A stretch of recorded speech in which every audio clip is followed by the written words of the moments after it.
ধুবুৰী লোকসভা সমষ্টিৰ কংগ্ৰেছৰ প্ৰাৰ্থী ৰকিবুল হুছেইনে সাংবাদিকৰ কিছু প্ৰশ্নৰ উত্তৰত কি ক'লে আহক তাৰ বিষয়ে শুনো অলপ।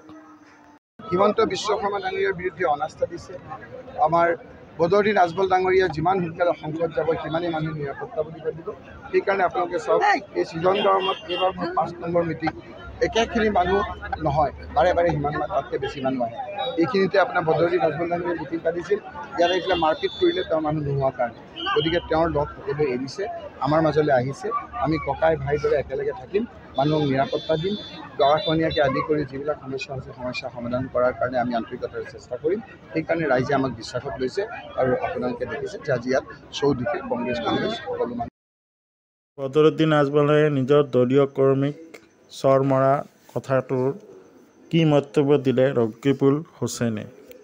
আমি যদি সাংবাদিকক ব্যয়ভাৰ কৰিলোহেঁতেন, আপোনালোকে আমাক বয়কট কৰিলে, বিভিন্ন ধৰণে আপোনালোকে ইছ্যু কৰিলেহেঁতেন। কিন্তু হিমন্ত বিশ্ব শৰ্মাৰ তেওঁৰ লগত সম্বন্ধ আছে। হিমন্ত বিশ্ব শৰ্মাই কৈ দিব যে আপুনি কোন চেনেলৰ মানুহ, তেওঁৰ মালিকৰ লগতো সম্বন্ধ আছে। গতিকে তেওঁকতো একো নকৰে।